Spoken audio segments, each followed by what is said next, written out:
Hiç düşündün mü? Bir insanın hayatı bazen tek bir ana, tek bir bakışa, tek bir gülüşe sığar. Birini ilk kez gördüğünde neden içimizde açıklayamadığımız bir yer titrer? Neden o an? Zaman bir anlığına genişler. Neden bir yüz milyonlarca yüzün arasından seçilir ve kalbimizde yer açar? Bu dünyanın en ilginç gerçeği şu. Hiç tanımadığın biri bir gün senin en çok sevdiğin, en çok kırıldığın, en çok beklediğin ve belki de en çok acıttığın insan olabilir. Bir yabancı nasıl olur da bir anda evimiz gibi hissedilir? Bir gülüş nasıl olur da içimizde yıllardır bekleyen bir kapıyı açar? Ve bazen bazı insanlar dokunmadan bile bize dokunur. Belki de asıl soru şu: kalbimiz bizden önce kimi seçeceğini nereden biliyor? Bugün sadece aşkı konuşmayacağız. Bugün kendimizi konuşacağız. Karanlık yanlarımızı, eksik parçalarımızı, içimizde sakladığımız yarımlıkları. Çünkü neden aşık oluruz sorusu aslında ben kimim, neyi arıyorum ve neden hala umuyorum sorularının tam ortasında duruyor. Eğer hazırsan aşkın bilimine, felsefesine, tarihine ve insan ruhunun en karanlık odalarını açıyoruz. Bazen bir cümle değiştirir hayatı, bazen bir bakış ve bazen bir video. Ben Anda. Bugün sizlere kalbimizi neden bir başkasına teslim ederiz, aşk bizi neden dönüştürür ve neden bazen en büyük mutluluğumuz, bazen de en derin acımız olur. Dilim döndüğünce anlatacağım. Ama videoya geçmeden sizden küçük ama değerli bir ricam var. İlk aşkınızı, hayatınızda iz bırakan o kişiyi ya da onu unutamadım dediğiniz ismi yorumlara tek bir cümleyle yazın. Belki bir teşekkür olur, belki yarım kalan bir hikaye. Belki de içinizden geçen sessiz bir itiraf. Kim bilir? Belki o cümle bir başkasının kalbine de dokunur. Ayrıca videoyu beğenmeyi, abone olmayı ve bildirimleri açmayı unutmayın. Çünkü burada her videoda insanın kalbine, ruhuna ve karanlık yanlarına dokunan yolculuklara çıkıyoruz. Bir sonraki hikayeyi kaçırmanızı istemem. Hazırsanız aşkın karanlık odalarına dalıyoruz. Aşk aslında insanın kendine itiraf edemediği bir gerçeği fısıldar. Ben eksiğim. Düşünsene, dünyadaki 10 milyarlarca yüz arasından bir tanesine takılır kalbin. Birine, sadece birine. Onun sesi diğer seslerden farklıdır. Onun dokunuşu diğer dokunuşlardan. Onun acısı diğer acılardan ağırdır. Platon'a göre insan ikiye bölünmüş bir varlıktı. Ruhun yarısı başka bir yerde kalmıştı. Aşk dediğimiz şey o yarımı tamamlamaya çalışma haliydi. Ve gerçekten birini sevdiğimizde neden tamamlanmış hissederiz? Hiç düşündün mü? Sanki yıllardır eksik olan bir kapı kapanır, sanki bir boşluk dolar. Bu yüzden aşk sadece bir his değildir. Bir tamamlanma arayışıdır. Çünkü insan içindeki en gizli arzu kendini birine teslim etmektir. Ait olmak. Birinin gözünde ev haline gelmek. Birinin kalbinde sığınak olmak. Aşk bize şunu hatırlatır: dünyada yalnız değilsin. Biri seni görüyorsa varsın. Bazı insanlar hayatımıza girer ve sanki görünmeyen bir ip bağlanır aramıza. Ne sesini elinde tutabilirsin, ne kokusunu cebine koyabilirsin. Ama varlığını fiziksel bir şeyden daha gerçek hissedersin. Psikoloji şunu söyler: İnsan beyni hayatta kalmak için güvenli limanlar arar. Çocukken bu liman anne babamızdır. Büyürüz, değişiriz, olgunlaşırız. Ama sistem değişmez. Bu kez beynimiz o güvenli limanı başka bir bedende, başka bir yüzde, başka bir sesle aramaya başlar. Ve bir gün biri çıkar karşına. Ses tonu tanıdık gelir. Gülüşü sana garip bir huzur verir. Yanındayken içindeki gürültü biraz susar. İşte o an beynin der ki, dur, bu kişi önemli. Ve onu beyninin içine, en kritik yere kaydeder. Tehdit ve güven merkezine.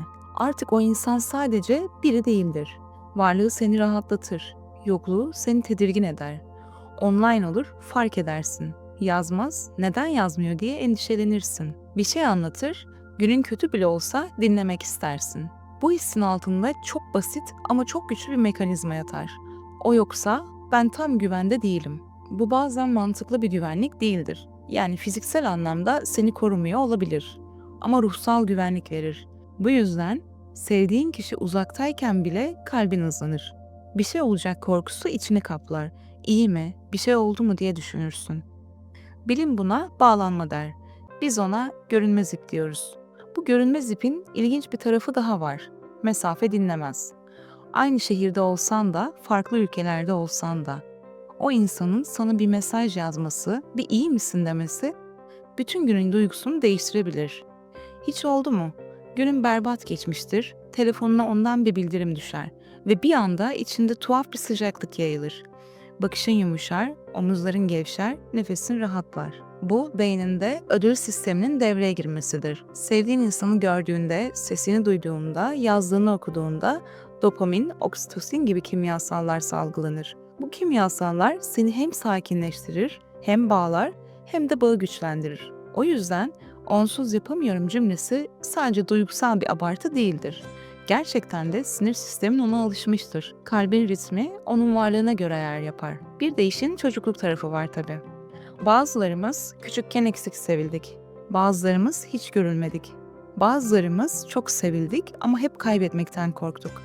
Sonra büyüyüp aşık olduğumuzda o görünmez ip sadece bugünkü bize değil, çocukluk halimize de bağlanır. Sevdiğin insan sana "Sen önemlisin, sen değerlisin, ben buradayım" mesajı verdiğinde aslında içindeki o küçük, yalnız çocuk biraz sakinleşir. O yüzden bir insanı sadece bugünkü haliyle sevmezsin.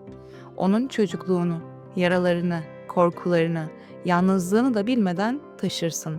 Ve bu ip sadece bugünden geleceğe değil, geçmişten bugüne de uzanır. Görünmez ip teorisinin en vurucu tarafı şu: bazen kopar. Bir kavga, bir hata, bir ihanet, bir bitiş. Telefon susar, bildirimler susar, ses kesilir. Ve sen sanarsın ki ayrıldık, bitti. Herkes kendi yoluna gitti. Ama içindeki sistem öyle kolay kolay değişmez.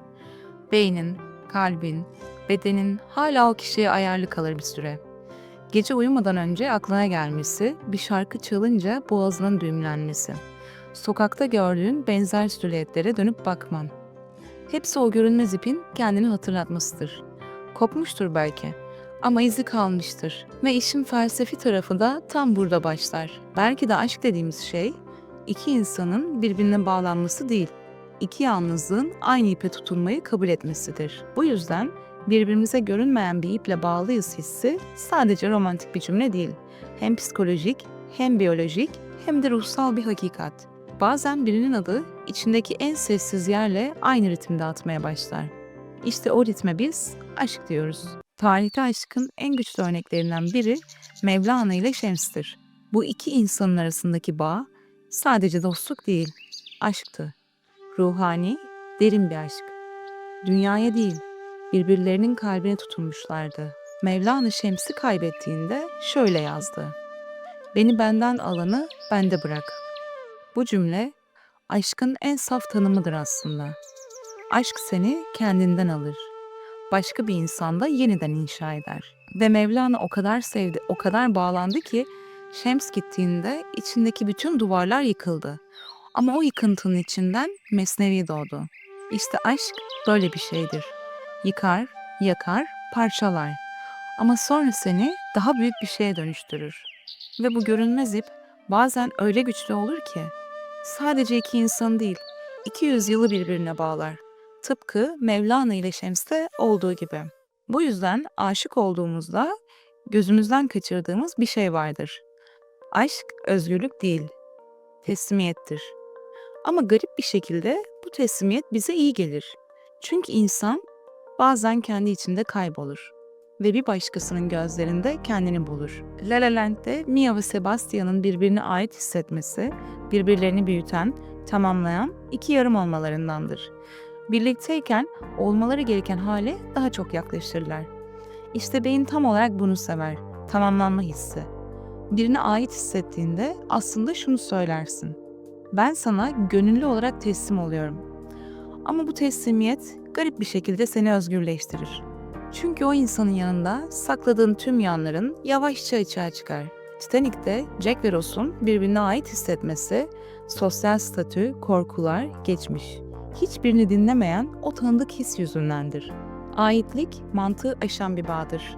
Filmler bunu abartmaz. Biz zaten hayatımız boyunca hep böyle bir bağ ararız. Neden ait hissederiz sorusunun asıl cevabı, çünkü insan kendi eksik yerini bir başkasının ruhunda tamamlamaya çalışır. Bazen bu eksiklik bir şefkat açlığıdır. Bazen görülme arzusu. Bazen anlaşılma ihtiyacı. Bazense sadece ben buradayım diyen bir ses duymaktır. Aynı Yıldızın Altında filminde Hazel ve Gus'ın birbirine ait hissetmesi. İkisini de hayattan koparan yalnızlığı yumuşatmalarından gelir. Aitlik, iki yalnızlığın aynı çatı altında nefes almayı kabul etmesidir. Ve işte tüm bu yolculuğun sonunda geriye tek bir gerçek kalıyor. Aşk, bir insanı bulma hikayesi değildir. Aşk, kendini tekrar hatırlama hikayesidir. Çünkü düşün, birini sevmek aslında ona değil, kendi içindeki en kırılgan yere dokunmaktır. Onun gözlerinde kendini ilk kez bu kadar net görmek, onun gidişinde en karanlık yanını tanımaktır. Aşk dediğin şey, iki bedenin arasında değil, iki yarımın birbirini tanımasında büyür. Ve bazen kalırsın, bazen gidersin.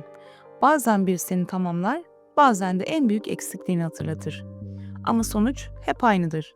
Aşk insana dönüşünü öğretir. Neden bu kadar acıtır biliyor musun?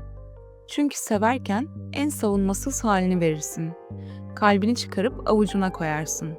Ve o insan isterse seni cennete taşır, isterse tek bir kelimeyle darmadağın eder. Ama yine de seversin. İnatla, sessizce, derinden. Çünkü aşk, insanı en çok yaralayan şey olsa bile hayatta olduğumuzu en çok hissettiren şeydir. Belki hayatına giren herkes geçicidir. Ama sende bıraktıkları duygu asla geçmez. Bir bakış, bir gece, bir gülüş. Yıllar sonra bile içinden yankı yapar. İşte aşkın sırrı burada saklı. Biz insanların kalbi unutmak için değil, taşımak için yaratılmıştır.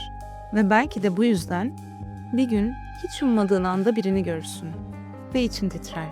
O görünmez ip yeniden çekilir, yeniden bağlanır, yeniden seni bir yere çağırır. Aşk dediğin şey hiçbir zaman tamamen bitmez. Sadece şekil değiştirir. Hatıraya dönüşür, nefese dönüşür. Bazen de sessiz bir dua olur. Ama kalpte bıraktığı iz her zaman oradadır. Ve insan ömrü boyunca o izden kaçmaya değil, o izi anlamaya çalışır. Sonunda şunu fark edersin. Aşk bir bedel değil, bir yankıdır.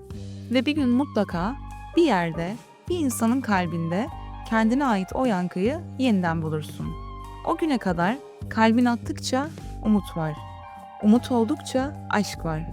Ve aşk oldukça insan olmaya değer bir şey var.